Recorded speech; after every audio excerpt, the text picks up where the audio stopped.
Hey, what's going on everybody? Jason here, and welcome to another Warzone 2.0 video. Today we have a brand new video posted by Call of Duty yesterday on how they designed Mazrah. So without further ado, let's go ahead and check out this video and see what's in store for Mazrah.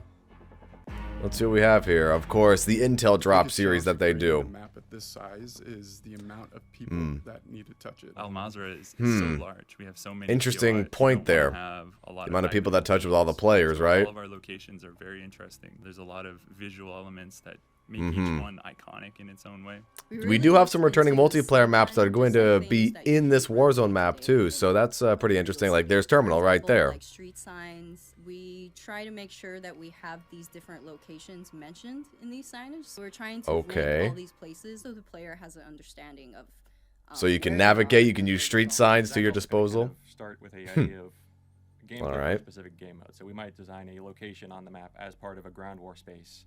Okay. From there, figure out how it can fit into the BR spaces, how it can fit into. I mean, that makes sense because we do have Saeed and Seraph Bay in Modern Warfare 2 for ground war and invasion, so that's pretty interesting.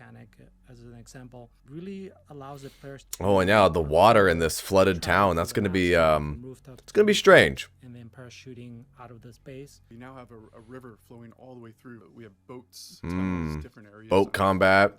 Very reminiscent of Blackout with all the swimming and the boats and all that too. Some of the new features that we're introducing Interesting. in Mazrah is the introduction of AI, which we have strongholds. Right, the AI and the strongholds. Now that should be pretty interesting. In those points of interest that usually hold some of the better loot. Once you start engaging, there's a good chance that other teams are going to hear you, and they're trying to reach the same loot. So it creates this awesome dynamic. Interesting.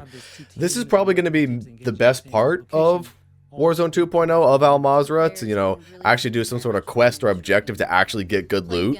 That's pretty interesting, I think. Point is the Mount Zaya Observatory. I personally like to drop down there and just kind of, you know, get my bearings. It's fairly open, so it's really easy to fairly just open. dominate the space. Well, it sounds like a sniper's haven then if it's fairly open.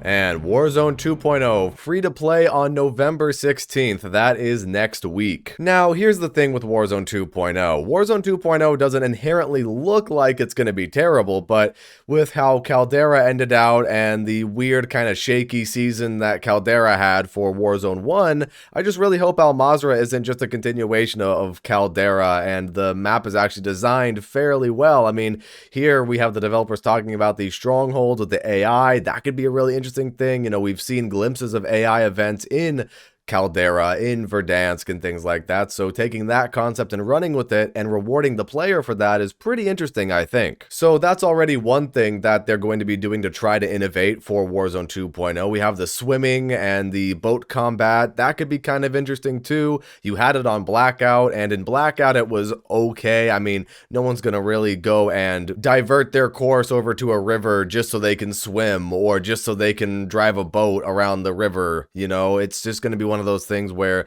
if you find yourself in a really strange situation, maybe the river will be something for a getaway. I don't really know. And then what they mentioned about making the maps for invasion and ground war first and then putting them into Warzone 2.0 is very interesting to me because obviously we do have Saeed and Seraph Bay, like I said earlier, and those maps are part of Mazrah, and those maps are pretty campy. So I don't know. Hopefully there aren't as many campy locations here for Warzone 2.0. Maybe those two locations are the only really campy ones. Who the hell knows? But it does sound like this observatory that that they were mentioning here, I don't know, this one sounds like it could be pretty campy too. I can already imagine a sniper sitting up here on this catwalk just looking over everything and staying there the whole game. Overall, I think this was a pretty basic video. It told us a little bit more of what to expect, but it's mainly stuff that we already heard about from Call of Duty Next, and you know, not a whole lot of new information, but maybe just a different insight and different perspective from some of the developers here. Warzone 2.0 has the opportunity to do something different for Call of Duty, and the main thing that I'm looking forward to for Warzone 2.0 is DMZ. But what do you guys think about Warzone 2.0? Feel free to share your thoughts in the comments. Anyways, guys, that's it for this video, and I hope you all enjoyed. If you did, leave a like and subscribe if you're a brand new viewer. And with that said, have a fantastic rest of your day or night, depending on where you are in this crazy world, and I'll see you guys next time.